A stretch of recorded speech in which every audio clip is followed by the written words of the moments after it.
Chuva forte nesta sexta-feira assusta a população de Lagoa da Prata. Olha o barco, galera! Aí, galera, Avenida Brasil! Olha aqui, o carro bateu no outro aqui, ó. Veio descendo a enxurrada. Aí o carro bateu. Olha aí. Olha o que a avenida virou.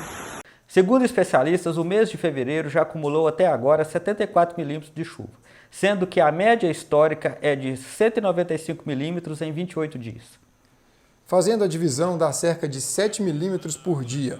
Com o total de chuvas acumulado até agora nestes primeiros 5 dias, já temos mais que o dobro da média, cerca de 15 milímetros por dia.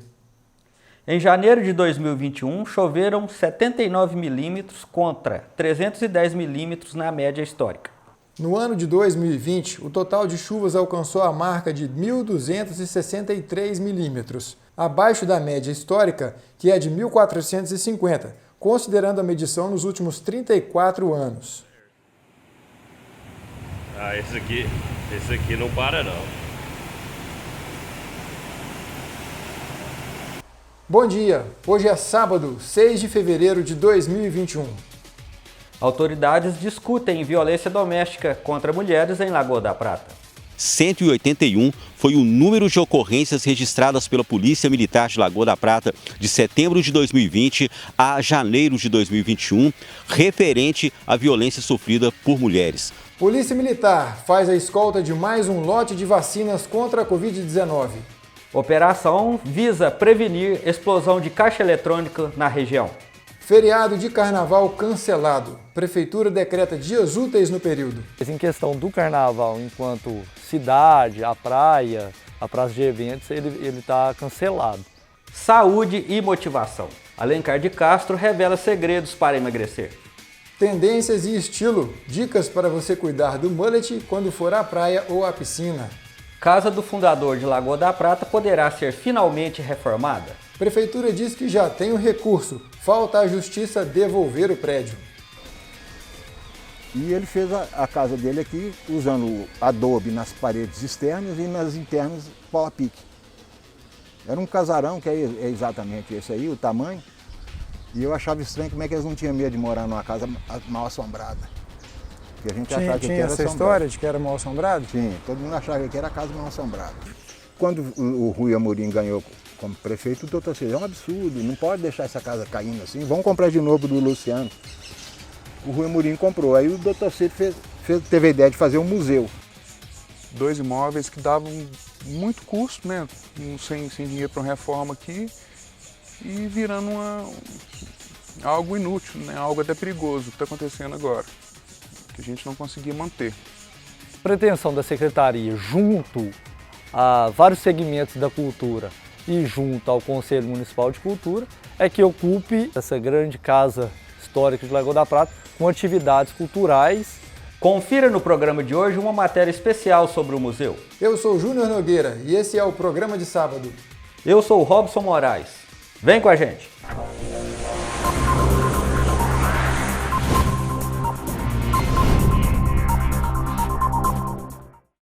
Oferecimento Minas Controle de Pragas. Conte com a gente.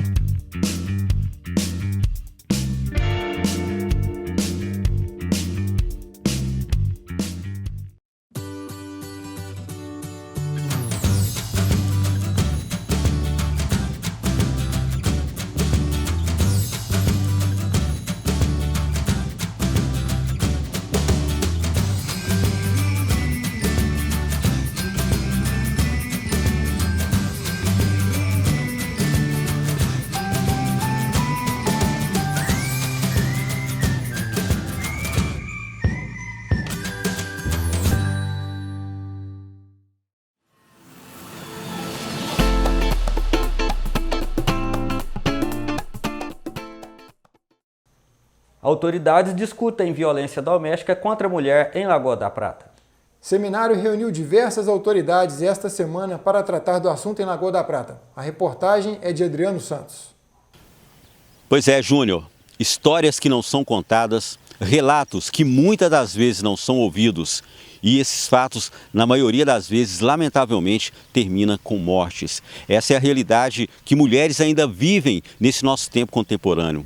Triste, né? Pois é, muitas delas não têm como denunciar, outras não têm coragem de fazer a denúncia. 181 é o número que o poder público oferece para que as denúncias sejam feitas e a identidade não precisa ser revelada. E é interessante dizer que esse mesmo número, 181, foi o número de ocorrências registradas pela Polícia Militar de Lagoa da Prata de setembro de 2020 a janeiro de 2021, referente à violência sofrida por mulheres. São filhas, irmãs, mães, avós que são abusadas, que são violentadas dentro de casa. Foi pensando nisso e tentando amenizar essa situação que o vereador Sargento Washington Felipe convocou uma reunião que aconteceu na terça-feira, dia 2 de fevereiro, na sede da ACS-CDL. A reunião contou com a presença do prefeito municipal Digiane Nunes, demais vereadores, Polícia Militar e Polícia Civil, Guarda Civil Municipal, Ministério Público, Assistência Social, OAB Mulher, Defensoria Pública e alguns convidados da sociedade civil. Nossa reportagem conversou com o Sargento Washington Felipe, que encabeçou essa ideia. Essa reunião foi idealizada junto com a secretária de Assistência Social, a senhora Amanda, numa conversa que eu tive na apresentação do meu mandato a ela e da apresentação da secretaria dela ao nosso mandato, ali na Secretaria de Assistência Social, onde ela se mostrou muito preocupada com o aumento dos números.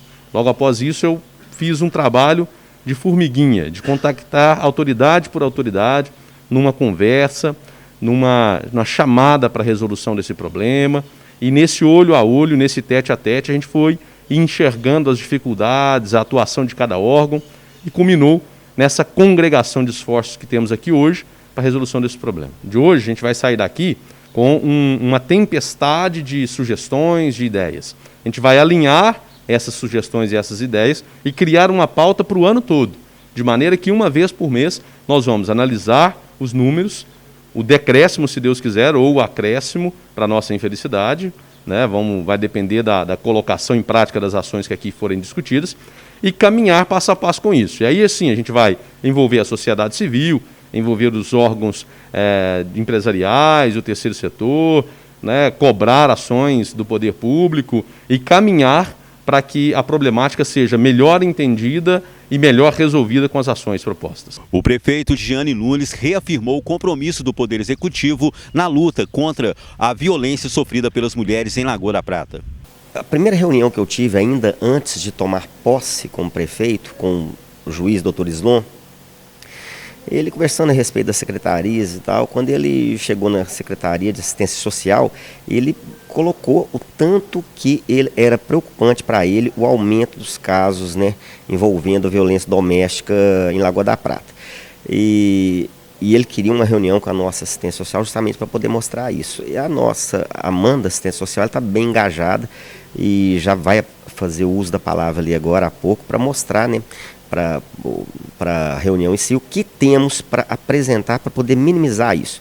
A Guarda Municipal é muito empenhada, temos várias mulheres hoje na Guarda, existem outras cidades, a Patrulha Maria da Penha, né? Por que não esforçarmos para isso acontecer aqui? E é isso, do nosso lado, né, nós vamos fazer o que pode ser feito e fazer de forma bem feita. Esteve também presente na reunião o promotor de justiça de Lagoa da Prata, Dr. Rodrigo, que falou à nossa reportagem sobre o compromisso do Ministério Público nessa causa. Muito importante essa iniciativa para a gente inaugurar uma nova etapa de combate e prevenção à violência doméstica e familiar contra a mulher, de não aceitar mais essa prática. É importante reunir todos os atores aqui, os agentes públicos, a sociedade civil também, para fazer um trabalho interligado, né? Tem o Ministério Público, o Judiciário, a Guarda Civil, a Polícia Civil, Polícia Militar, as equipes de assistência social do município, e também trazer para o debate a sociedade, porque a sociedade também tem essa responsabilidade de combater a violência doméstica, de combater toda essa cultura machista que sustenta a violência doméstica e familiar contra a mulher. Importante também as pessoas denunciarem, né? As pessoas que têm conhecimento, procurarem a delegacia, a Guarda Civil, o Ministério Público, para denunciar, porque a gente não pode mais tolerar a violência doméstica e familiar contra a mulher. nós, enquanto sociedade, não podemos mais aceitar. E os números aqui em Lagoa da Prata são muito altos e a gente tem que dar um basta nisso. Reafirmando a representatividade da mulher no Poder Legislativo, a presidente da Câmara Municipal de Lagoa da Prata, Carol Castro, também falou na nossa reportagem e disse que um anteprojeto da Câmara Municipal está sendo encaminhado ao Poder Executivo para a criação do Conselho da Mulher. Isso já é a concretização, vamos dizer assim, já de um sonho. Em 2014, eu estava como assistente social e coordenadora do CREAS e já tinha feito esse projeto de articular a rede, de implantar política pública de prevenção e proteção à mulher. Mas hoje, nós, apesar de muitos anos depois, nós estamos dando esse passo importante que eu vejo de grande valia para o município de Lagoa da Prata. Outro fato que a gente ainda não tem implantado no município, nós já temos o atendimento à vítima da violência, que é a mulher, que sempre já foi atendida no CREAS, com muita responsabilidade por parte das técnicas que acolhem, acompanham a denúncia e até o processo, porém não há ainda nenhum investimento ao agressor. E outras comarcas, alguns exemplos no Brasil, mostram que quando há o atendimento também ao agressor, que há menos reincidência nesse tipo de violência, porque o agressor também é ouvido e tratado, por isso não faz mais vítimas no futuro. O capitão Arley, comandante da 107ª Companhia da Polícia Militar aqui de Lagoa da Prata, também se fez presente na reunião e falou à nossa reportagem. Também a oportunidade da Polícia Militar estar apresentando um portfólio, um trabalho que a Polícia Militar de Lagoa da Prata já vem desenvolvendo desde julho do ano passado, que é a Patrulha de Prevenção à Violência Doméstica, mais conhecida como PPVD, e que tem como objetivo o atendimento exclusivo aos casos de violência familiar contra a mulher.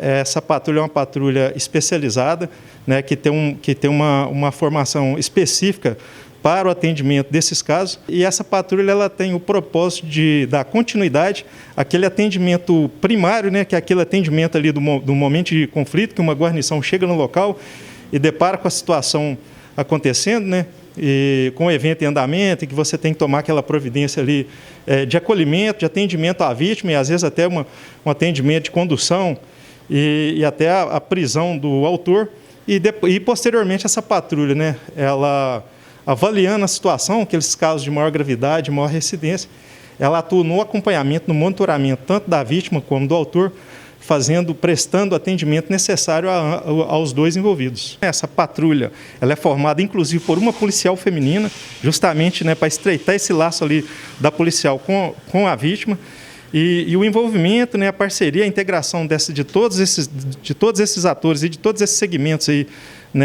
da sociedade, isso é importantíssimo para que a gente tenha um resultado satisfatório, principalmente que é o nosso objetivo maior, que é minimizar, que é reduzir essa incidência de casos de violência familiar contra a mulher. Bom, Júnior, ao final dessa importante reunião, o sargento Washington Felipe apresentou uma carta de intenção assinada por todos os participantes. Isso, com certeza, será o pontapé inicial para os trabalhos. Com imagens de Inácio Matos, repórter Adriano Santos. PM escolta novo lote de vacinas contra a Covid para a região. E a operação visa coibir a explosão de caixas eletrônicos. Esses são os destaques da semana, na cobertura de Adriano Santos. Júnior Nogueira, Robson Moraes, no início dessa semana, mais precisamente na segunda-feira, dia 1º de fevereiro, a Polícia Militar do 7º Batalhão, que tem a sua sede em Bom Despacho, fez mais uma vez a realização da escolta de veículos transportando vacinas contra o Covid-19. Como eu disse, essa escolta foi realizada na última segunda-feira. As vacinas foram entregues, Júnior, para as cidades de Pedra do Indaiá, Santo Antônio do Monte, Lagoa da Prata, Moema e Japaraíba. Este é o segundo lote da vacina em Lagoa da Prata que, por enquanto, está atendendo as pessoas que estão na linha de frente, ou seja, as pessoas que estão ligadas à área de saúde. Bom, já na noite do dia 2 de fevereiro, na última terça-feira, foi realizada a operação conjunta de prevenção à explosão de caixas eletrônicos entre militares do 7º Batalhão e do Policiamento Rodoviário e Ambiental. Nesta operação, o desencadeamento da ação policial se deu nas cidades de Bom Despacho, Pompéu, Martinho Campos, Abaeté e Quartel-Geral, sendo realizadas blitz de trânsito, abordagens a veículos e pessoas suspeitas. Então, na semana passada, foi nas cidades que correspondem aqui à nossa microrregião e na noite de terça-feira nas cidades que correspondem à macro-região do centro-oeste de Minas. Feriado de carnaval cancelado em Lagoa da Prata. Por causa da pandemia, os dias 15 a 17 de fevereiro serão considerados dias úteis. A medida visa conter movimentação e aglomeração de pessoas no período. O secretário de Cultura, Daniel Ribeiro, fala sobre o cancelamento da festa e o funcionamento da praia no período. O carnaval desse ano, assim como vários lugares do Brasil, ele foi cancelado, né? Não houve um planejamento, não houve um recurso financeiro destinado ao carnaval, né? Devido à atual situação. Mas em questão do carnaval, enquanto cidade, a praça de eventos, ele está cancelado. A praia municipal, quando a gente assumiu a gestão da praia, ela estava fechada, né? De segunda a segunda. E com os novos decretos foram abrindo, era um consenso entre o Comitê de Combate à Covid, a administração, nós aqui da praia. A praia passou a funcionar aos dias de semana, de 6 da manhã até as 18 horas. E aos sábados e domingos e feriados ainda, até que novas resoluções do Comitê de Combate à Covid e a administração municipal entre acordo para voltar a abrir aos finais de semana. Mas enquanto isso a gente aguarda, né? Durante a semana está sendo bem frequentado, o pessoal tem vindo, né? Os ambulantes puderam voltar a vender seus produtos, né? O quiosque da praia também gradativamente foi podendo abrir. O Hospital São Carlos presta contas de ações durante a pandemia. Nesta sexta-feira, a equipe médica do Hospital São Carlos deu uma entrevista coletiva sobre o funcionamento da instituição durante a pandemia. Participaram a gerente administrativa do hospital, Daniele Saraiva, o médico regulador do município e intensivista, doutora Marílio Fernandes, a diretora clínica, doutora Débora Soares, e os enfermeiros responsáveis pela UTI, Laura Cravo e Paulo Vinícius Miranda. Eles deram seu depoimento sobre como os profissionais de saúde da unidade estão lidando com a pandemia. Relatam as dificuldades técnicas, psicológicas, o lado emocional da equipe e dos familiares dos pacientes e os números das internações em Lagoa da Prata. No início foi bem difícil, né? Nós montamos toda a equipe, nós montamos tudo no CTI, tudo nas enfermarias, treinamos a equipe.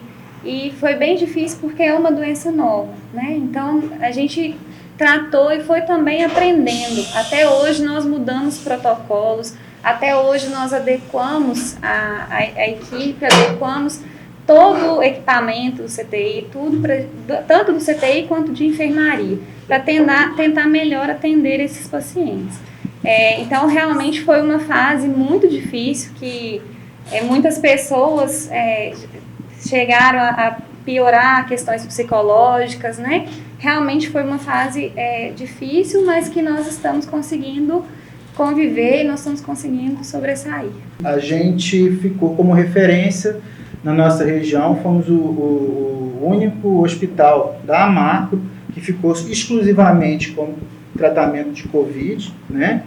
Da nossa região, a região de Divinópolis, e nós tivemos a segunda maior casuística da região. Só perdemos para o hospital de campanha, ou seja, a gente recebeu muitos pacientes de toda a região, né? No início a gente era referência da cidade de Arcos, Japaraíba, Santo Antônio do Monte, né? Depois o estado já mudou um pouco essa dinâmica, e a gente é referência de toda a macro, né? Então a gente conseguiu, igual a doutora Débora falou, estruturar o hospital, que não estava preparado para isso, ninguém estava, né? A gente tinha uma UTI, mas era uma UTI geral, né?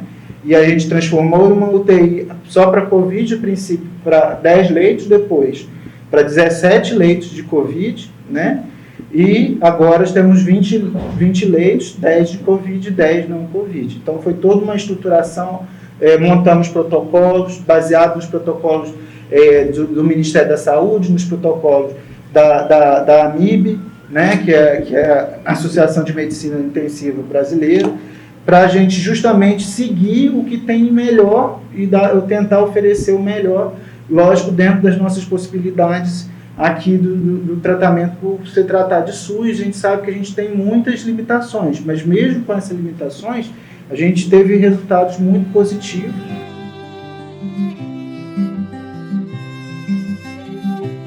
Nós tivemos 642 pessoas internadas em isolamento respiratório aqui no hospital. Dessas pessoas, 362 positivaram e 272 negativaram. Lembrando que desses pacientes negativos, nós temos pacientes que podem ter sido falso negativo, né? Porque tiveram um quadro clínico muito sugestivo, tomografias sugestivas, e também temos os falsos negativos. Então, realmente, a gente pode ter tido um número maior de pacientes positivos, mas que não foi mensurado. Desses pacientes, nós tivemos 595 altas hospitalares. E a nossa taxa de mortalidade do hospital em geral foi de 7,32%. Já do CTI, a taxa aumenta um pouco, a gente teve 24% de taxa de mortalidade da UTI, mas que é menor, é menos que a metade da taxa de mortalidade em UTI de Minas Gerais. A taxa de mortalidade em UTI de Minas Gerais é 48,8%. Então, nós tivemos menos da metade dos óbitos de Minas Gerais. Esses dados são realmente bons dados, apesar da mortalidade, né, dos pacientes, de cada vida, de cada paciente valer, ser doloroso para cada família, mas nós estamos lutando e estamos conseguindo ajudar um por um, cada um da forma que nós conseguimos.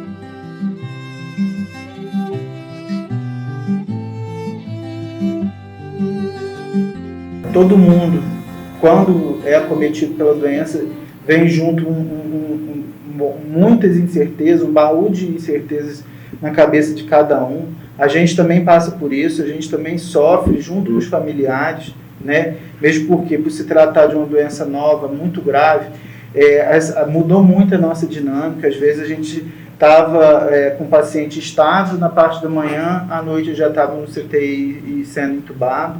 Então, essa dinâmica ela é muito complicada, né? Até para a gente conseguir absorver toda a questão psicológica, toda a questão emocional, a cobrança dos familiares, dos pacientes. No início, teve muita resistência por parte dos acompanhantes, por parte dos familiares, para entender a questão do isolamento, que era necessário o paciente ficar numa área isolada quando era suspeita de Covid. Até isso, inicialmente, era difícil, a gente tinha que explicar e ser muito claro, tentar mostrar os benefícios daquilo ali, porque as pessoas não entendem, né? Então, assim, realmente foi muito difícil, gerou muita ansiedade na gente também, muita expectativa de tentar ajudar, expectativa de tentar salvar as vidas e muitas vezes saber que a gente tinha limites, né? Tratar uma doença que aparentemente não tem cura, né, que a gente não tem um protocolo já bem definido e que é muito novo, é muito complicado porque a gente sabe que não depende só da gente, né? Mas então, mais uma vez, a gente tem que tentar fazer a nossa parte muito bem feita, como sempre, para tentar o melhor resultado possível.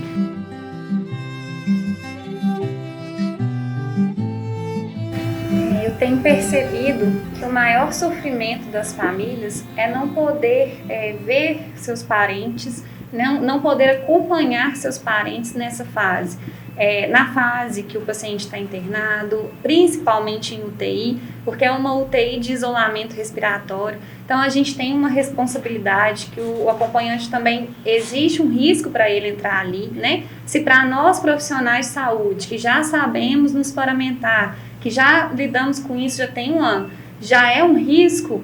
Imagine para quem não sabe se paramentar direito, entrar ali para poder visitar, né? Então, e a gente entende também a parte dos familiares, a saudade, né, a distância, o não poder se despedir de um ente querido, né? Nós entendemos tudo isso. Inclusive, a nossa UTI faz chamada de vídeos para pacientes que não estão entubados, que estão conscientes, conversarem com seus familiares por vídeo. Quem faz é a psicóloga, no momento em que ela atende o paciente, e faz essa chamada com a família para tentar minimizar essa saudade, esse sofrimento. É uma maneira que a gente conseguiu de tentar minimizar realmente o sofrimento dessas famílias e desse paciente.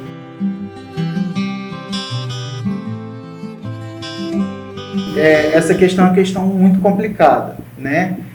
Há umas 2 semanas atrás a gente chegou muito próximo do nosso limite de capacidade operacional de tratamento de pacientes com Covid, né? Porque a gente tem limitações físicas, limitações estruturais, né? E a gente está inserido num plano de contingência do Estado. Então, essa preocupação a gente levou para o município e tudo, né? Mas a gente tem um limite que a gente não consegue sobrepor, né? A não ser que o hospital voltasse a ser novamente somente de Covid e não internasse mais nada além de Covid, a gente conseguiria voltar a ter todos os leitos que a gente já teve disponíveis. Por exemplo, hoje a gente tem 20 leitos de UTI, 10 de Covid e 10 não Covid. Se a UTI voltar toda a ser como Covid, a gente poderia ampliar para mais 10 leitos, só que aí faltam os leitos para cuidar dos outros pacientes. Então causa um colapso de outra forma, né? Vai reter paciente na UPA, enfim. E não é o que é praticado hoje. Então, assim, o plano B aí, ele não depende só da gente, depende da questão municipal e depende da questão do Estado também. Por quê? Às vezes a gente está sobrecarregado aqui, está lotado aqui, mas Divinópolis tem leito, poderia receber nossos pacientes. O que a gente podia expandir de leitos, a gente já expandiu, né? E tenta ajustar, né? A gente hoje tem uma capacidade operacional para a nossa cidade até satisfatória, mas é lógico que a gente não atende só a nossa cidade, tem que lembrar disso, né? Pelo fato da UTI estar inserida no contexto estadual, no SUS-Fácil, ela serve para a nossa região toda. Então, a gente sabe que quando estiver lotado, a gente vai precisar também da região para poder minimizar isso. E logo após o intervalo, você vai ver. Você sabia que o museu já foi considerado uma casa mal assombrada? Tem mais coisas para você aprender sobre a casa do fundador da cidade, que finalmente deve ser reformada. O que será feito do imóvel que ficou por tanto tempo abandonado? Descubra daqui a pouco.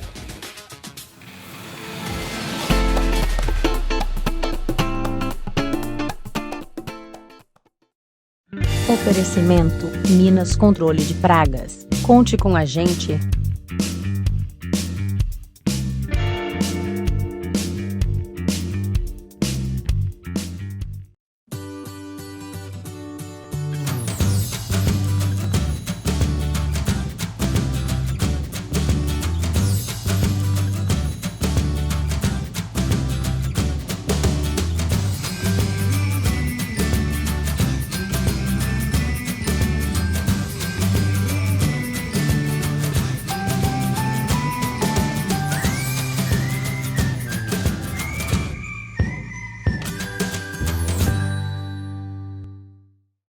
A casa do Coronel Carlos Bernardes finalmente está para ser reformada.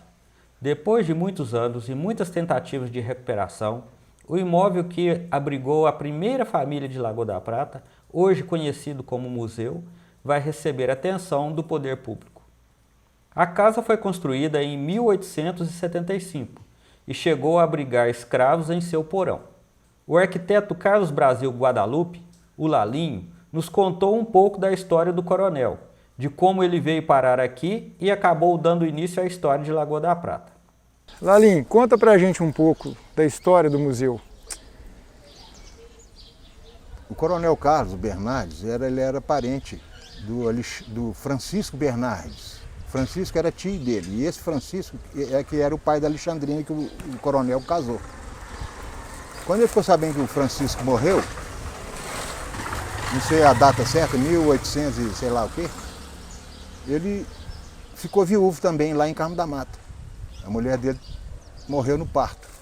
E a sogra dele lá em Carmo da Mata deu para ele 30 contos de réis, para ele continuar a vida para outros lados. E ele ficou sabendo que o tio milionário tinha morrido e veio aqui tentar casar com a viúva. Isso é a história que meu pai contava. A viúva é Henriquina, Maria Henriquina. Aí a viúva falou assim, não, eu já casei, já sou viúva 2 vezes, não quero casar mais não sei o que. Aí passou a Alexandrina com 12 anos de idade. Ele falou, não, que menina bonitinha, vou casar com ela. E ele tinha quantos anos? Ele devia ter uns 35. Aí ele esperou uns 2 ou 3 anos, porque ela casou com ela com 14 ou 15, e tomou os irmãos dela, todos eram mais novos que ela, só o Rodolfo, pai da Dona Ana, que era mais velho. O Alexandre Bernardes Primo, que é o mais famoso, tinha 8 anos quando ela casou. E aí o coronel, que era o tutor da família, ficou com toda a herança, porque a Henriquina morreu também logo em seguida, ficou com tudo, que era do Francisco, que eram terras que iam de Iguatama até Moema, do lado da margem direita do Rio São Francisco. E ele ficou tutorando esses meninos. Assim que eles foram crescendo, cada um pegou um pedaço de terra, por exemplo, o Rodolfo pegou lá onde era da Dona Ana, que hoje é do Zé Maurício, o Alexandre Bernardes Pinto pegou onde é a casa dele, lá na Praça Dona Ana, o Xixico, que era o filho mais novo, ficou lá onde hoje é o bairro Palmeiras, cada um com um pedaço. E o coronel não queria morar lá no Escurrupicho. Escurrupicho é lá do outro lado do rio, no município de Bambuí, se não me engano, onde começou a ideia de Lagoa da Prata.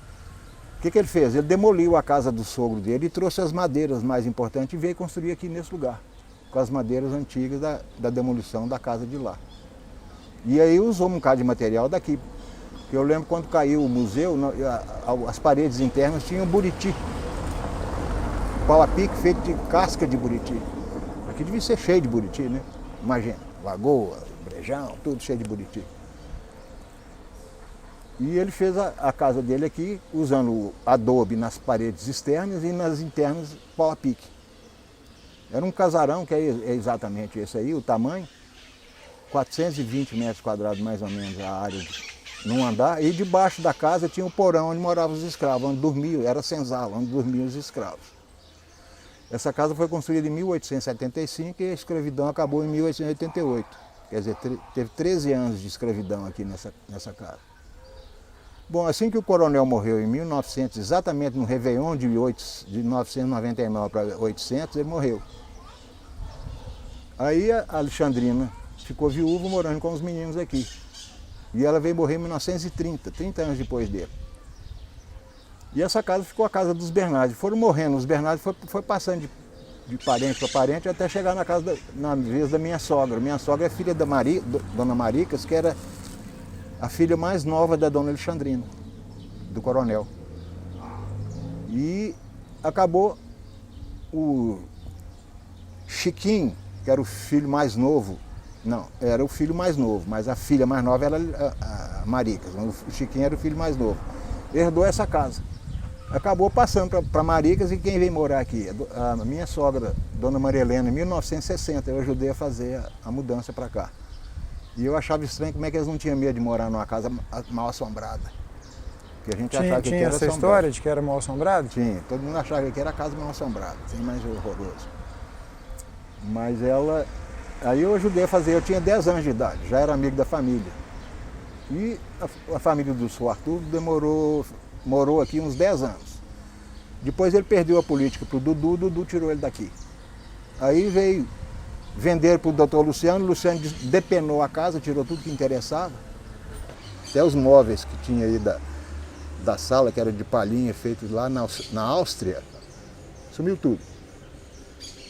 E aí, junto disso, sumiram os documentos, sumiram as mesas, sumiram os móveis, sumiram a literatura, foi sumindo tudo. E o doutor Ciro, quando o Rui Amorim ganhou como prefeito, o doutor Ciro, é um absurdo, não pode deixar essa casa caindo assim, vamos comprar de novo do Luciano.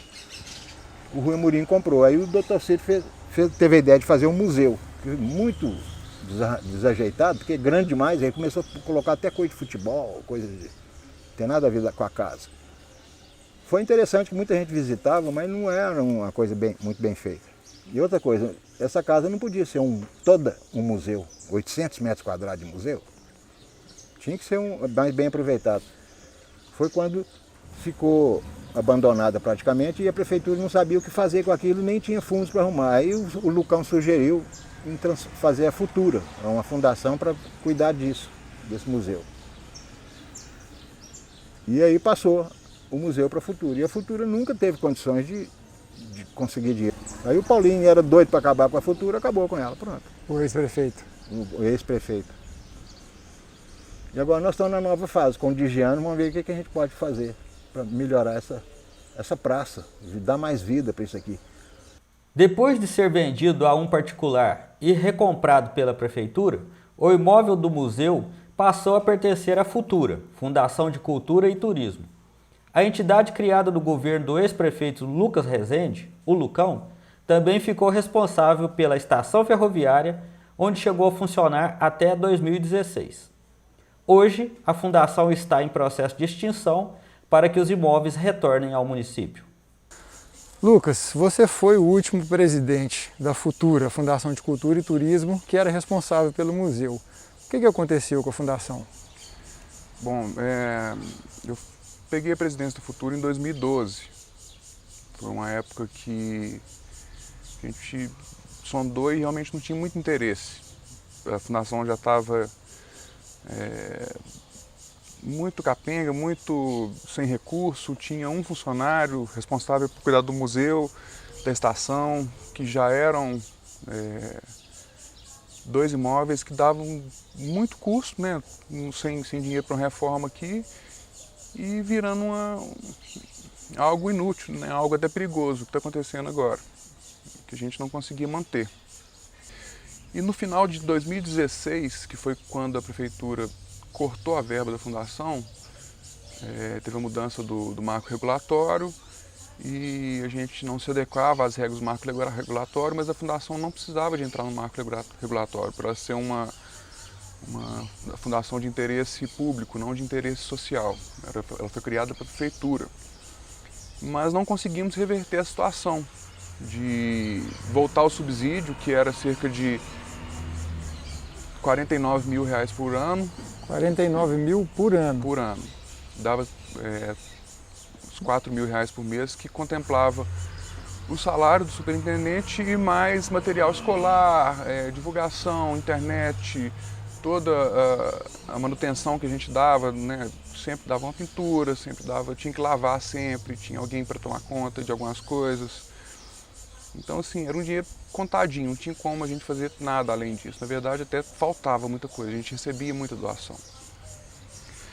E em 2016 a gente encerrou as nossas atividades formando de 600 a 800 alunos por semestre, só com o professor Rômulo Valadares. E desde então nós começamos a entrar num processo de...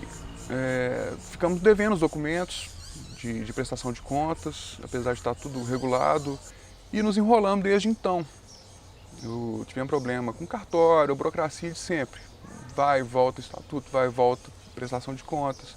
Deu certo em 2016, depois pediram em 2015 de novo, nós conseguimos essa prestação de conta em 2015, enfim. Então, desde 2016, ilegais. Teoricamente faltando prestação de contas, mas já foram enviadas, no nosso ano de atividade, foram enviadas e já foram aprovadas pelo Ministério Público. Houve uma confusão e nesse andar da carruagem o museu está nessa situação.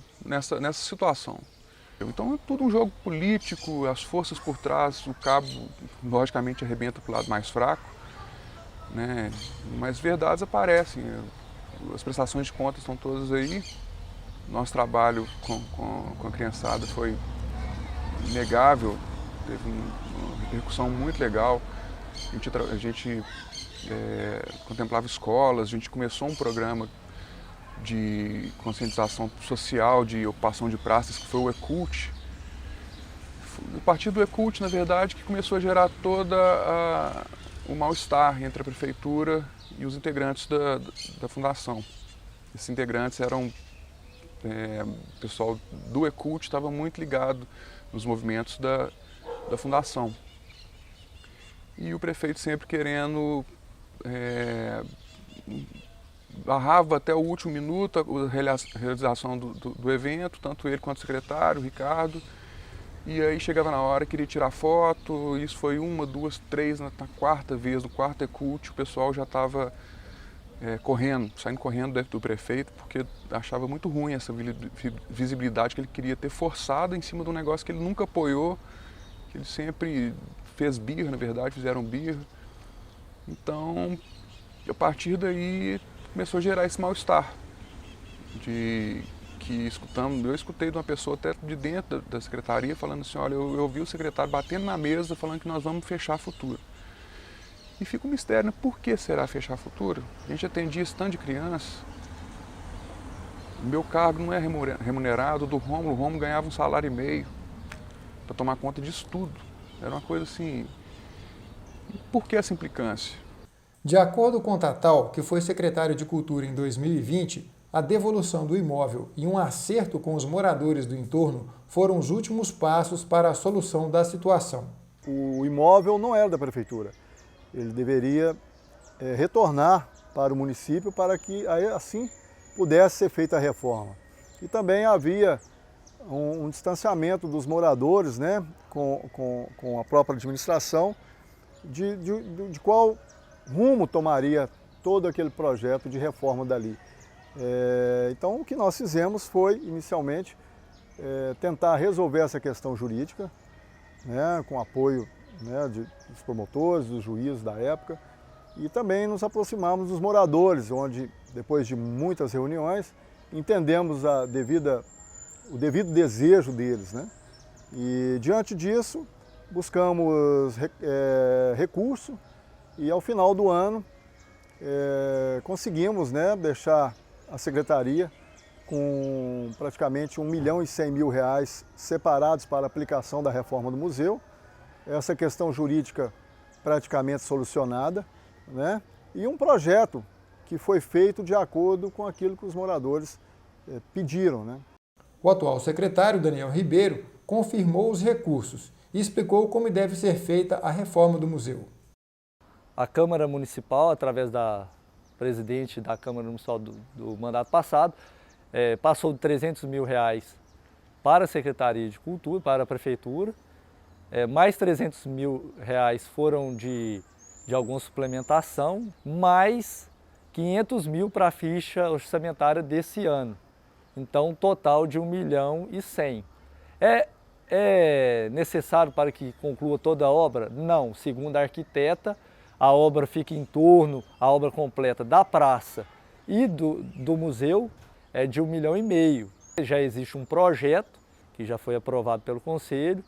Foi apresentado um projeto também do arquiteto urbanista Lalinho e de mais um arquiteta, Suelen, se eu não me engano. Já está sendo levantado os custos para chegar a um valor final da obra para que possa, sim, dar início a essa tão esperada reforma e revitalização da praça ali, Dona Alexandrina. Nas ruas, a população opina sobre o que deveria ser feito com o imóvel. Pois bem, Júnior, nossa enquete de hoje é sobre o casarão do antigo museu da casa do Coronel Carlos Bernardes aqui em Lagoa da Prata, e nós queremos saber das pessoas o que elas acham, o que deveria ser feito, em que deveria ser transformado esse espaço que fica aqui no bairro Dona Alexandrina. Nós estamos com o morador das proximidades. Qual que é o nome do senhor? É Renato. Renato? Delgado. Senhor Renato, o que o senhor acha que deveria ser transformado esse espaço aqui na Praça Dona Alexandrina? Olha, creio eu, devido à prefeitura ter muitos imóveis alugados na cidade, aproveitar que eu acho que é um investimento muito alto, reformar esse museu e trazer algum órgão importante da prefeitura para cá, para atender a população e tudo, e embelezar a cidade também. É isso que eu acho que é vantajoso. Não deixar ele à toa igual está hoje, né? Acabando. Então é uma casa muito importante para a cidade. Então eu acredito que um órgão da prefeitura funcionando aqui seria interessante. E trazia um embelezamento para a área aqui também, né? seria frequentada, bem frequentada. A praça já melhorou bastante depois que o prefeito assumiu, sabe? Mas acredito que então é um órgão da prefeitura funcionar aqui. Aí seria bastante importante para a cidade. A primeira preocupação da gente é que se dê utilidade. Não tem uma opinião formada de que funcionasse. Qualquer coisa que funcionasse, né, para o bem comum, seria importante. E a visão até é essa, porque acredito eu que se o casarão, né, chamado como museu, que já foi museu, tiver uma utilidade, qualquer que seja, cultural ou não, eu acredito que a praça também vai ser melhorada, porque com esse conceito aí de que o museu não é reformado, o casarão não é reformado, a praça fica a desejar, na iluminação, nos cuidados de limpeza. E isso seria importante para nós aqui, não só para nós, porque a praça é do bairro, mas também da cidade, não é? E é um casarão que tem história. Eu acho que é importante isso aí. Na minha infância, a minha professora Maria José, nós viemos fazer excursão, um piquenique aqui dentro desse museu, excelente parte histórica de Lagoa da Prata. Eu gostaria assim que fosse assim, restaurado, né? Fosse aplicado a verba nele, ele ficasse transformado e que fizesse assim uma biblioteca para criança, para livros, tivesse estruturas tudo legais, câmara de segurança, né? Uma coisa excelente que ficaria em Lagoa da Prata. Eu sonho em ver o museu reformado, porque eu participei desse museu aí muito bem trabalhado, acontecia muita coisa de bom, né?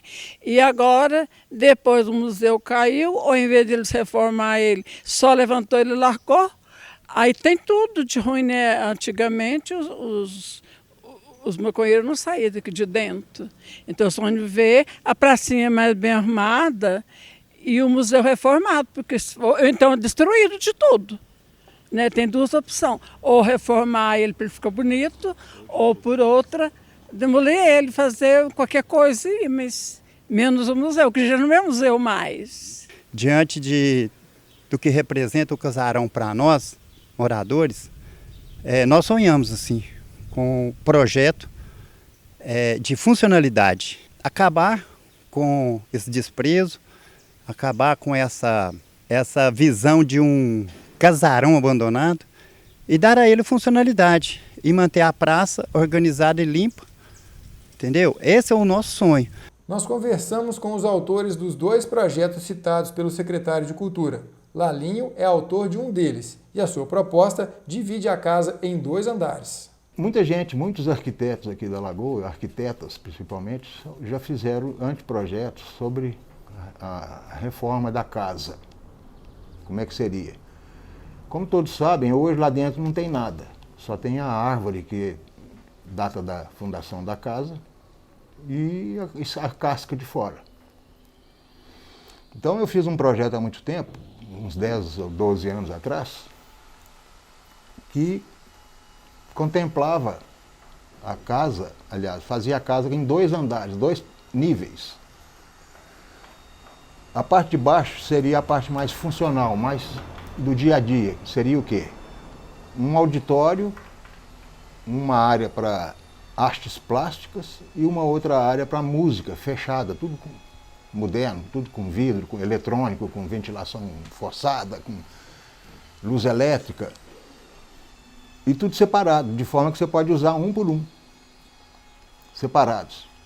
E banheiros lá embaixo. Agora, no segundo pavimento, teria uma escada ao redor de um monta-carga. O monta-carga seria um elevador para uma pessoa e um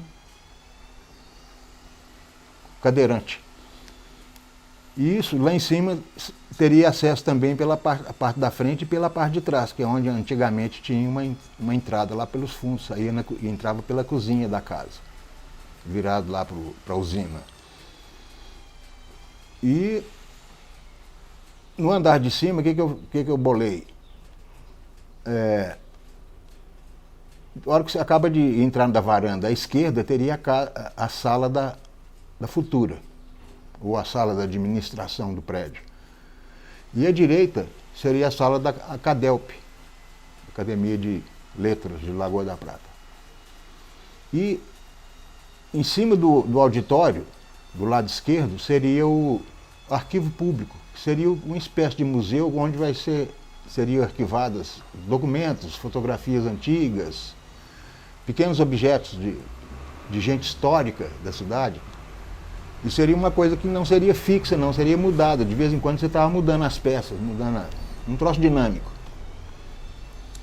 Bom, isso seria o projeto lá de dentro. Teria banheiros também no andar de cima. E uma lanchonete, não, uma copa embaixo e em cima, ligado por um monta-carga.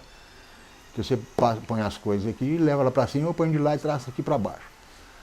E fiz fora do prédio também, a ideia de fazer fora do prédio, que é um lugar para exposição de orquídeas. Depois, mais tarde, o ano passado, surgiu a ideia de fazer um espaço gourmet para ensinar as pessoas a cozinharem. Nesse meu projeto não inclui um teatro de proporções boas, não tem, só tem um para ensaios. E não tem biblioteca. Biblioteca também eu acho que é uma coisa importante, que fizesse um prédio novo, um anexo, uma coisa qualquer, mas lá não, acho que não daria certo. Lá é lugar de fazer barulho, de tocar música, de sei o que, agora ficar biblioteca. Bom, essa é a ideia geral. E seria uma casa de cultura, né? Onde vai escola para ensinar as pessoas a tocar violão, a tocar piano, a pintar, a fazer escultura, coisas desse tipo, as artes primeiras.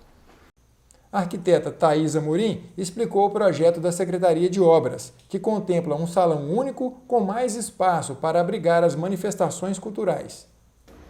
O projeto apresentado ao Conselho pela Prefeitura foi um projeto elaborado tanto pela Secretaria de Obras quanto pela Secretaria de Cultura, no ano de 2019.